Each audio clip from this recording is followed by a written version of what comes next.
Hello everyone, welcome to Toyeen Talks. How you doing? Thank you for watching. Till I'll see you in my next video. Stay safe, stay blessed. I love you. Bye. Wasn't happy. She had no children. She tried IVF for 6 times or 7 times, did she say? Yeah, she shared her story with us. And it didn't work. Oh, pretty Omoge, you are here. God bless you. Do you want to come and share it with us? Please. Because I'm on TikTok, I'm on YouTube and Instagram. Okay. If you can come up and share your story with us. So this is a lady that wants to share her story. Just to encourage you. Whatsoever, please, just request to come up. I didn't even know she's here, honestly. So many of you, not because you are, looking for fruit of the womb in the marriage, you think you are, nothing is going to happen again. There is no love in the house again, and you'll just feel like it is all over. I want to tell you that it is not over. Please come and listen to this woman, and you'll be blessed. Hello, pretty Omoge. Hello, sis. Not ume again. I changed it because I really need to change my faith because I know one time I'm going to talk here, so I need to be. God bless you. Please, are you okay to share your story with us today? Please, yes, because we were talking about Annie Idibia's relationship, and how this man has moved on so easily. Why is it difficult for women to move on? How have you done yours that you have moved on and you are happy where you are? Can you please speak to us? Good evening, good morning, good afternoon, everybody. So I think we women are emotionally attached to whatever, even if you want to work and we want to work, we work hard and we develop passion for what we do. So it's hard for women to detach themselves. But thank God for the modern world that is teaching women to be strong and to be healthy mentally, emotionally for themselves. Because if you go to a psychiatric hospital, you see a lot of women in the hospital. It's because of how society tags us. Yeah, for my own case, I don't want to go too hard. For my own case, when I met my man, I really loved this guy. But I stayed in America. He stays in America too, but he doesn't have a document. But I don't care. I just felt that, okay, once we love each other, he's been in America. I think it was on a deportation list. I wasn't really sure, but when we met and we joined us together with prayer, I was really into prayer. But before I went into that marriage, I was warned not to go into that marriage. Because they prayed for me. They said, you might not have a child with this person. But nobody ever taught me how to say, okay, maybe this guy will not love me. I didn't see the red flag because I wasn't brought up in a home where they say, oh, this is red flag. This is how to say no to man. But I was brought up in a home where you have to cook for your man. When you are responsible, when you pray for him, he will love you.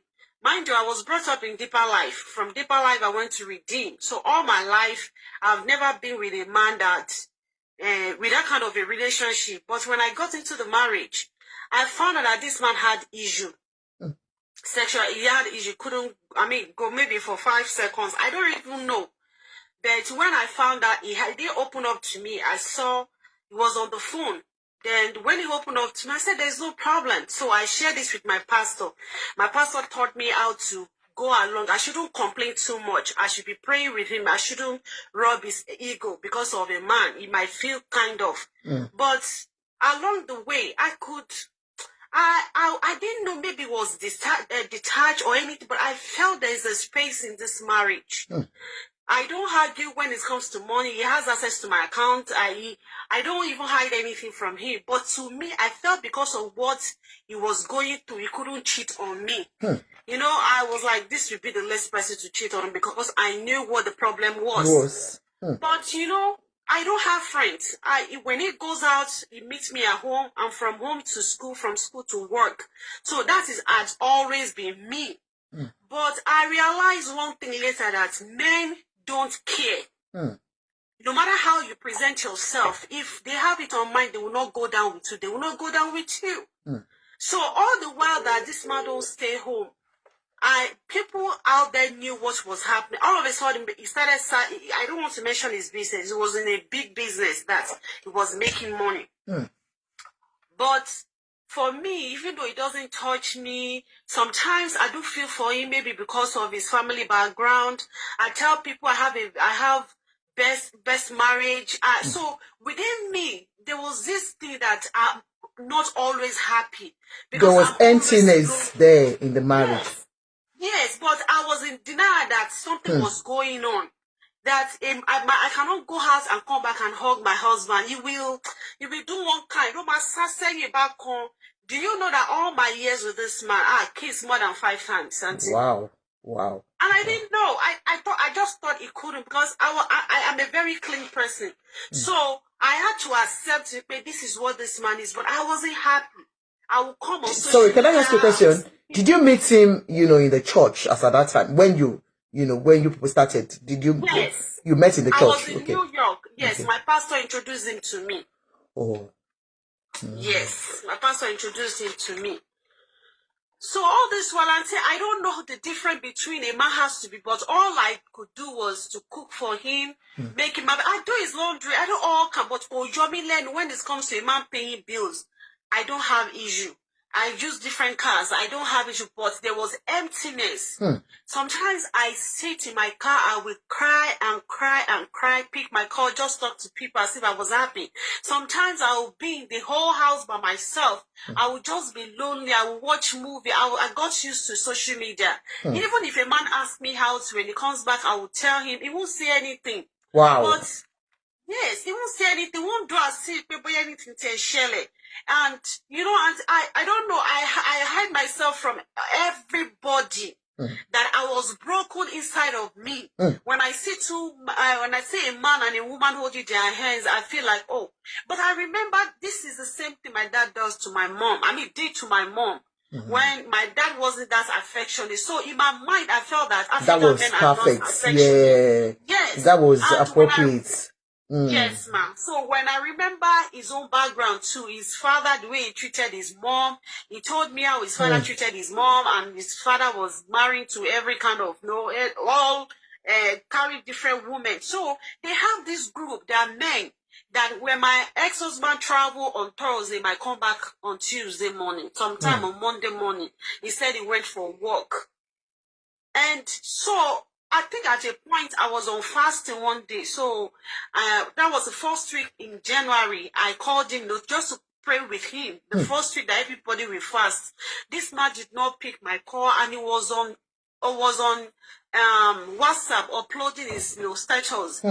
So I was just in the house by myself the whole month. I was crying. Then I called his uncle that I don't know, this man, the way he's acting up, this will be the first time I'll ever complain to people. I don't complain about him to anybody. I bury that pain. And during this time, Auntie, I don't know, African, the Nigerian aspect or England, in America, your IVF, right? The first 5 days of your IVF transfer, I will start my progesterone injection. So throughout that period, I would take almost 50 injections. Wow. Yes, progesterone injection till the baby's turned 12 weeks or 13 weeks. So sometimes my whole body will be swollen, but I'm always by myself. This guy don't stay home. My mind was I was working hard from his own government work to his private work, from his private work to weekend work. Nobody, my first, Jesus, I feel like crying. No, my darling, the Lord is your strength. Amen. My first strings, I dilated at 16 weeks. They took me to the hospital. Have a kiss first. Have a kiss first. Go on. Thank you. They did seclude on me. And at a point, this guy left and went to club. When he came back, I was at the hospital. When he came back, I said, to my family, so when we don't want drive with joy on That was deriving his joy from. Yes. And I said, I've been in the hospital by myself. Then at 22 weeks, they took me for ultrasound. The boy died and the girl was alive. So somebody asked who was giving you the injection? Myself. Wow. Myself. Wow. Yes. Auntie Ajoke, I gave myself injection one day. A day splash is Please, happy wall. Please, can you mute as you come in? Because this is just meant for her alone to share her story. Okay? So, Auntie, but this section, they said the girl was at the hospital, and 3 weeks later, the girl died. Wow, God. The girl died. God. So, I was by myself. So, because I was depressed, he just gave me $1 a meal. God. Wọ́n mi rún mú ní kò sí nǹkan tó ṣe mí mo ti wé pé mo ń pọ́ǹpù breast mo fẹ́ fún àwọn orphanage home kó bà lè fún àwọn ọmọ ẹ̀ mo fẹ́ donate breast milk mi to district. So yes, that's how I want to donate my breast milk. I don't want to stop it now. So IVF again, I did all that. I'll be going all throughout my IVF. One more coming. You never met him, nobody knew him. My darling sister, please. God has vindicated you. God has blessed you. Take your time. We all love you. One thing you should know is that this is a very difficult story to share. You understand? Please. A lot of women are going through it. It is well with you. A lot of women are going through this. So many women out there in the marriages that they are not happy, but they're staying put for one thing or the other. Societal values. What will people say? Keeps them in that relationship. Well, take your time. So after that, I went for another IVF, the same thing. I didn't have that baby. They just said they couldn't find the heart. Another IVF. So there was this time I went to the hospital. They said at 12 weeks, they said the twin died, that they couldn't find their heart. So they said they couldn't find their heart. So they said I should go home. So from home, I didn't tell him anything. Was at the hospital. He had to go and do surgery on that is manhood. So I went to go and pick him up from that hospital. I allowed him to rest, to eat. I don't want to break his heart, I didn't tell him. Then the second day, I broke it. I said, see, this is what happened again. He felt it. I said, it's okay. I said they asked me to come for abortion, but I'm praying that miracle will happen. I started praying and praying, using anointing and all that.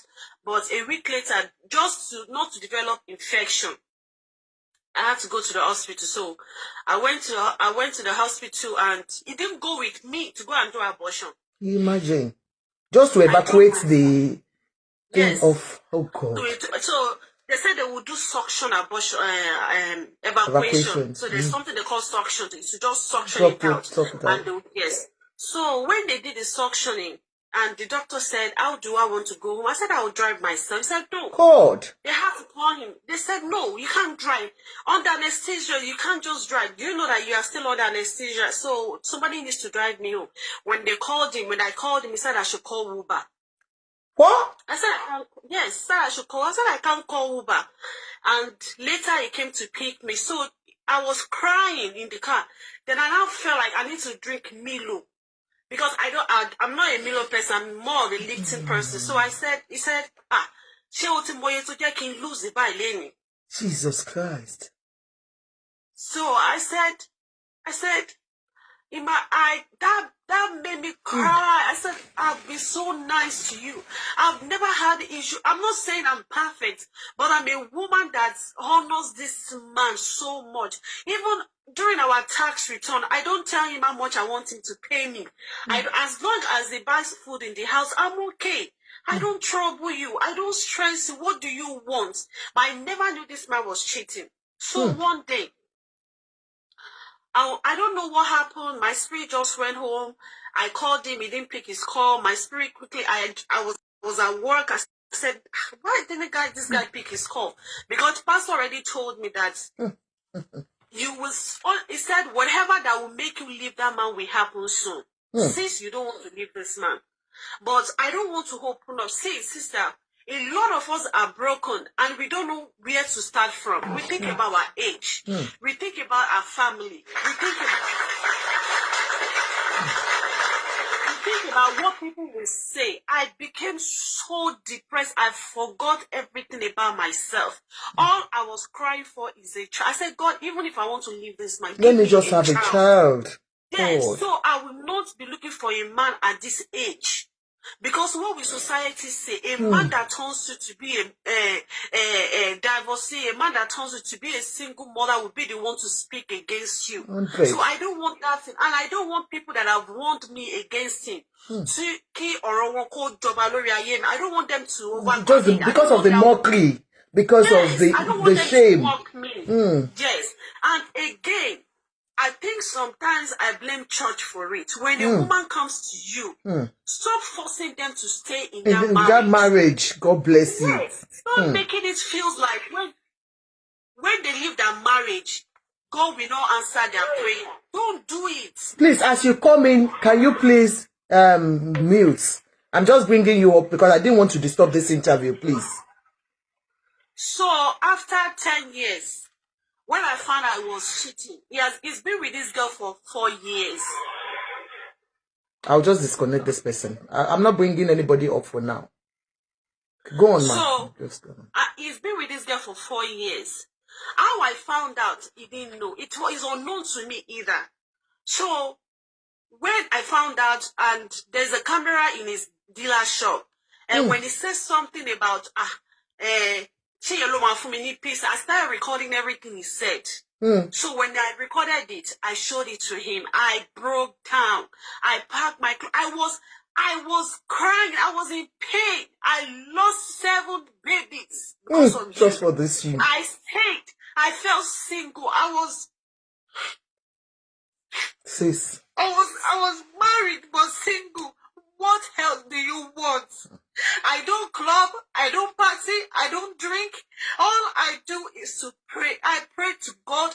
There's this sickness this guy has. I will naked myself at night. I will pray for him. There was a time I tell God, I said, God, whatever you need to give me, give it to this man so he can be happy.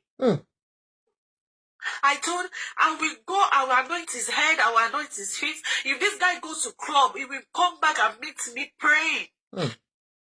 I don't have anybody. So it was a painful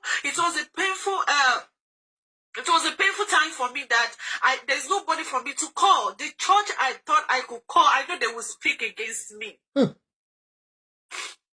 cannot call the church. I cannot call friends. I cannot call my family. But my sister in Nigeria, she called my other sister. She said, she's hiding from us. There's something going on in her mind that she don't want to expose.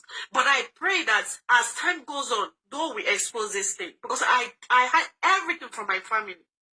So when the girl called me, she said, the other girl, she said, you this barren woman. What? She started calling me names. She called me barren. She said, the little one that I even have, may have killed them. Oh, God. And I said, and you are a woman, you call me barren. Did this guy told you what I have gone through? See, at that time, I can't blame that girl because the girl she doesn't hold me loyalty. The only person that owed me loyalty was my husband. But he messes it up, not you, the side chick. Then she said she's been waiting for me, but you are the one that filed for him. If not because you are just a paper wife now. God. If not because you're a paper show, she told me everything that was happening in my marriage. So there was a time during that time, the girl told me. She said there was you two, the last child you had. Why did your child die? And I was just open to her because I know she's a small girl. I said I had infection. She said, no, yes, I know you have infection. Your husband came to tell me. He gave me months to go and do tests if I have not been infected. Jesus Christ. I said I went for an abortion that he knew about. So he came back to tell you that I lost my pregnancy. And I said, because you have stepped on the toe of God's child, I cursed you today. You will never experience motherhood. And I said, if your mother, whoever lay hands on you, will receive from your curse. Everywhere we go, they will see me because you have stepped on my toe. It's not you sleeping with him was the problem, but you calling me a barren woman. I am not barren. I have womb. I have lost 7 pregnancies. I am owing government money. I have done everything. Emotional torture. Going to IVF by myself. My vagina was beginning to mess up. Because of this, I lost a tube. Because of this, I have prolapsed uterus. That then, when I'm sitting down, I can touch my uterus. So, everything happened. Then I said, I've never been to therapy before. But again, we Nigerians don't know the value of therapy. We thought our pastor is our therapist, our counselor, our this and that. No, my pastor is not my therapist. It's high time. Auntie, I stood up. I said, I'm going to check myself in. And I went out. I got a good therapist. She worked on me. You see?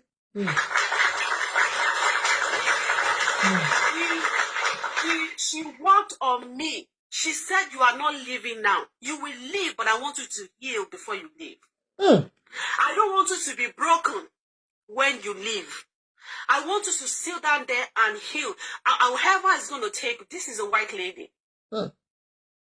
She said, I want you to heal. She trained me. She said, I want you to finish your school. With pain, I failed all my classes. But I've always been on presidential list. I've always been on presidential list. Like every of my year, they give me an award in school.